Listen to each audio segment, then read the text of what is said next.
Welcome back to the Breakfast Brief, the show where I make food and talk about the news. Today, Fox News host Sean Hannity experienced some cosmic karma or justice or something in a hilarious fashion. So with that being said, let's get cracking.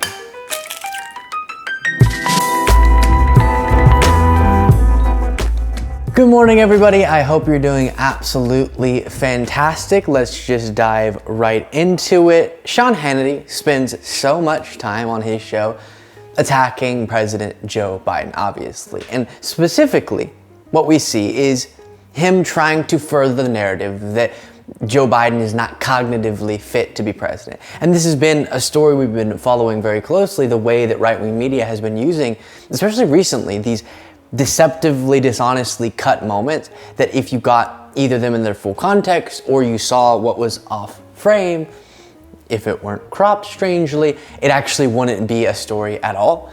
And sometimes it would be a positive story for Biden. For example, one of the things they were making fun of him for was gesturing, as they explained it, off to nobody.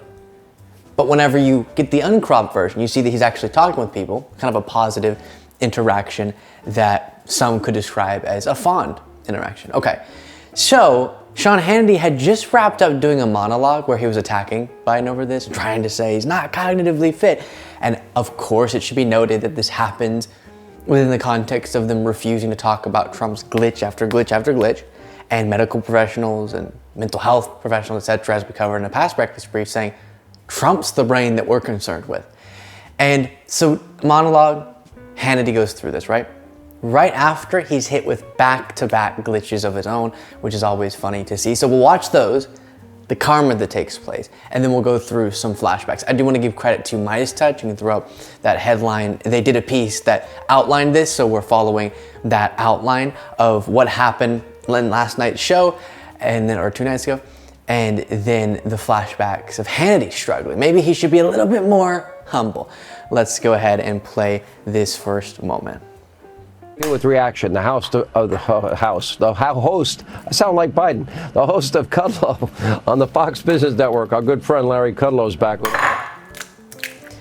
Yeah, so I think I've said this in past segments about Hannity or other people whenever they'll go after Biden, and it seems to happen so consistently where while they're doing it, while they're saying, oh, that stutter or something has proved that there's this huge problem, they'll have a mistake of their own, a gaffe of their own. And what I always caveat it with is I genuinely am one of the most graceful people when it comes to being totally fine with gaffes and glitches, because as someone who speaks, for the amount of time that I do each day on camera, I have my own, and I get that even if you perceive yourself to be able to generally speak fine, it can happen to the best of us, as people say. And so I have a lot of grace on that, and I don't judge people too hard, and I have patience. To me, as I've been saying with Biden, and we have much more to play, sorry, I'm getting sidetracked, but as I've said with Biden, all I want to see is an actual comprehension of the subject matter and being able to interact with complex issues. That's why Trump struggles so much. It's not about stuttering or speaking quietly or something. It's about indicating you don't have the comprehension skills to fathom the things we need a president to comprehend. And so here, I'm only making fun of Hannity because it's a little bit of karma. Here's another clip. Here with reaction, Hoover Institution Senior Fellow Victor Davis Hanson, Florida Congressman Michael Waltz, Florida Congressman. Yep. Don't ask me what that noise was that I just made. You can go ahead and play another one. Rachel Maddow thinks she'll be put in a camp. AOC thinks she'll be put in jail. Joy. So again, we'll get to an example of a deceptive cut later on as to what I'm referring to over and over, but it is so funny that he just wrapped up a monologue, as Midas Touch put it. You just wrapped it up attacking Biden's cognitive abilities, and then you're having all of these mess ups, which are on par with the ones they freak out over with Biden constantly. And then let's go and flash back to some past Hannity moments that we've seen. This one is a doozy. Of nothing but a Biden donor prejudice judge. He also spared with no defense for, by the way. Yeah, and again, similar to how we watched this brutal gaffe reel of Trump, and I said, MAGA, if you want to play, we'll play, okay? You want to get our hands dirty and be sharing around all of the bad moments of any MAGA leader and their verbal gaffes, we can do it. Or you could stop being dishonest about the subject, and we should absolutely care about mental fitness and absolutely wonder, is the age, totally reasonable to say, is the age of Biden something that could impact the critical thinking? But again, that's not what the pros seem to be saying when they weigh in on the comparison between the two, that it is. They're not saying that it is something that's concerning them, whereas Trump, it is. And also, it seems one of the ways that I know this isn't a genuine concern. See, there it is. A little mistake. Genuine concern about the mental fitness of someone who could be the most powerful person in the world is they completely ignore all these moments that we have gone through many times of Trump just really, really struggling, getting names wrong, as he did with that iconic phrase now, and so many other things. So if you want to have a more honest conversation, we can have it, but until then, we'll air your dirty laundry as well. Here's the next one. Better. Mr. Speaker, thank you for being with us. Here now with more reaction, former counsel to the President Kellyanne Trump, along with former Arkansas Governor Mike Huckabee, Fox News contributor, former White House press secretary. Kellyanne Trump. And Kellyanne just, yeah, all right, I'm Kellyanne Trump, that's me, baby. Next one. Yeah, I can't believe it. Anyway, we really appreciate your time. Thank you, Governor Paxton and Governor Noem. Thank you. Well, text. Yeah, not Governor Paxton. Next one. Anyway, here with more with the very latest House Oversight Committee Chairman, James Comer is with us. Good to see you, Senator. So can you explain this? Not a senator. Next one. Here with reaction, current Texas Senator Ted Cruz, former constitutional attorney Ted Cruz. Sorry, that was a Biden. I apologize.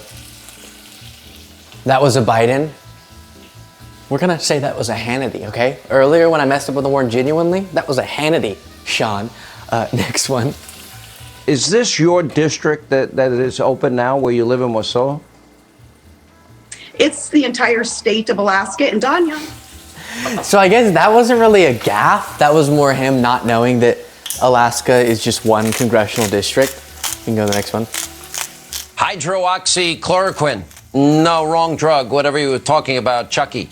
Now, the mob spreads their baseless conspiracy theories. The mob, the media, they obsess over hydroxychloroquine. The president, by the way. So that was another karma moment because he was attacking Schumer for mispronouncing hydroxychloroquine. I really can't mispronounce it myself. And then he mispronounced it on his own. But there's a more important point here.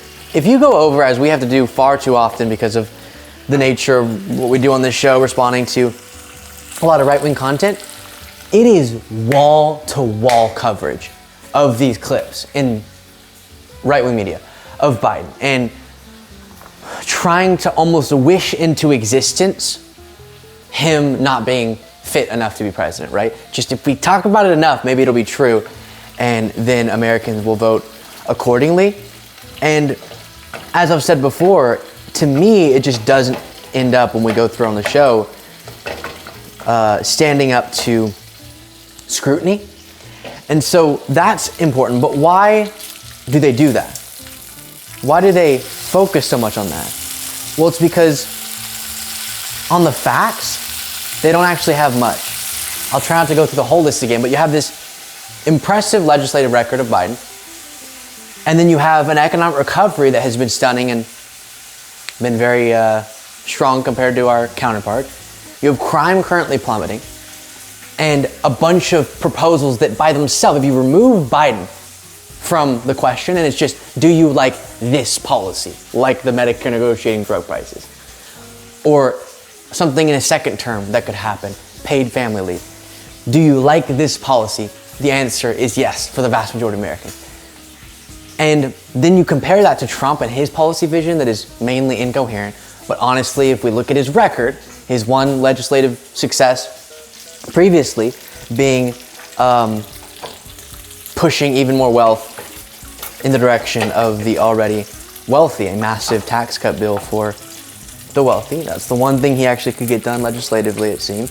And that seems to be his plan, as we've heard him say to business leaders and to Republicans for a second term, not to mention the nightmare authoritarian future that could await in a second term. So if you actually honestly on the facts presented the contrast, Fox News that is, and sure, talked about Biden's age, fair, but then included questions about Trump's mental fitness. Talk about how a bunch of people left Trump's administration saying this guy's not mentally fit, and no one's left Biden administration saying the same thing. Talk about how Trump called for the termination of the Constitution. Talk about how he mismanaged the pandemic. Talk about the handling of the pandemic by Biden, etc., right? If you go through and have an actual level-headed, more fact-based conversation about the two, then your average American is not gonna fall just based on their take of your presentation of the facts in the Trump camp.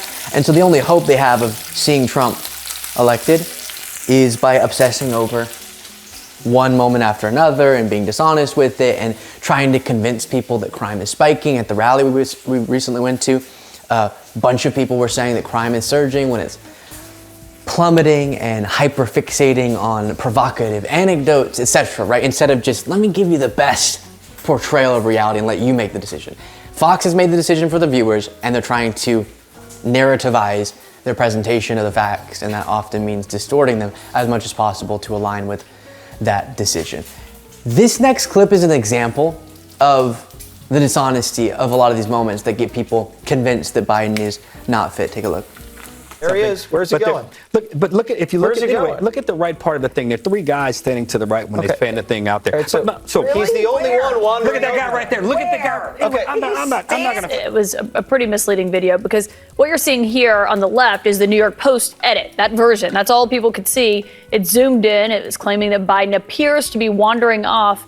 But when you actually zoom out, like you do here on the right, you can see the full picture from the unedited source pool cameras, where very clearly he was talking to skydivers who were just out of frame as he was standing next to all the world leaders. You can see them there at the bottom. And I mean, so that one was very obviously misleading. Yeah, and that one was deceptively edited, right, to show Biden and make it appear, again, as if he's just wandering. Staring off into the distance. Has no idea what he's doing. But that is literally what you hear in right-wing media. Yep. And it's funny, in the first clip, there's kind of a combination there put together of a Fox News debate going on, and you could hear Jeanine Pirro saying, who is Biden talking to, as the camera was panning over and you could see that he was talking to someone, wanting so bad to believe her previous belief about that clip was true that she wanted to go, oh, okay. Because that doesn't destroy your whole storyline. You can just go, okay, that one's not, but the other ones we talked about are, right? But that one got a lot of play on Fox News, so they would have to admit, because what happened was, and this is crazy to me, the people at the New York Post, you can see because of how that video is cropped, that got everyone revved up. Let me make sure. Yep. They had to take the full video, right, and then cut it this thin. I don't know if you could see on that video, but the original video that really spread around was a super thinly cropped video so that you couldn't see this far past where Biden was looking. And then you get a different angle, or you extend that and see what was over here, and you see the skydivers. And so you see that there were people surrounding this one skydiver, then Biden went, oh, there's others over there, and then walked over and was sort of interacting with them. Especially from the backwards angle, you could see him having a conversation with one of them. But then you cut it, and you make it look like he's talking to nobody, and then you get about 5 days of Fox News coverage. But they would have to admit they were wrong, even when it's being shown on screen to them there. And then another one, I talked to you already about the invisible chair one. They cut the video right before he sat down in the chair and then said there wasn't a chair, but there was. You had one where he was turning around, looking at veterans, but then another example of them being like, oh, why is he turned around? He doesn't know what's going on, but he was just talking to people back there. So a lot of that, and I know we've now covered this so much and you get the point, but because that's what they're talking about, I feel like we have to sort of respond The annoying thing though is the nuances of this is reaching, it's not reaching nobody. It's not reaching the people who are convinced by these videos, right? Again, referencing this rally, people who are diehard Trump supporters didn't know a bunch of the things Trump had been saying recently. Their guy, things that he's advocating for, they didn't know he was. And then one of them didn't know who Marjorie Taylor Greene was, just to give you a sense of, they're not actually paying attention much to the broader information about politics that's getting out. And it's not to insult them, I'm just saying they don't know a lot of this stuff that's going on. And so then they're limited the thinnest little paper thin window that they are able to look through into the political world is so narrow and is so centralized to a few outlets that the New York Post is not going to do another front page headline about, never mind, we were wrong. And Fox News isn't really going to correct it. And because of how little people are really paying attention in many cases, it's going to be hard to bite down on. I don't really know if I want to... Here, let's do this. Let's push this down. People aren't going to see the corrections and they already are convinced. So I guess my thing is, if you hear sort of a swingable voter saying, oh, but I feel like I've seen so many videos of Biden, he looks disoriented and stuff. Maybe they just see Biden normally and they think that. He does look like an old guy, but to me, again, that doesn't really bother me unless there's more concerning things that were to come to light. But let me know in the comments and I'll talk to you tomorrow.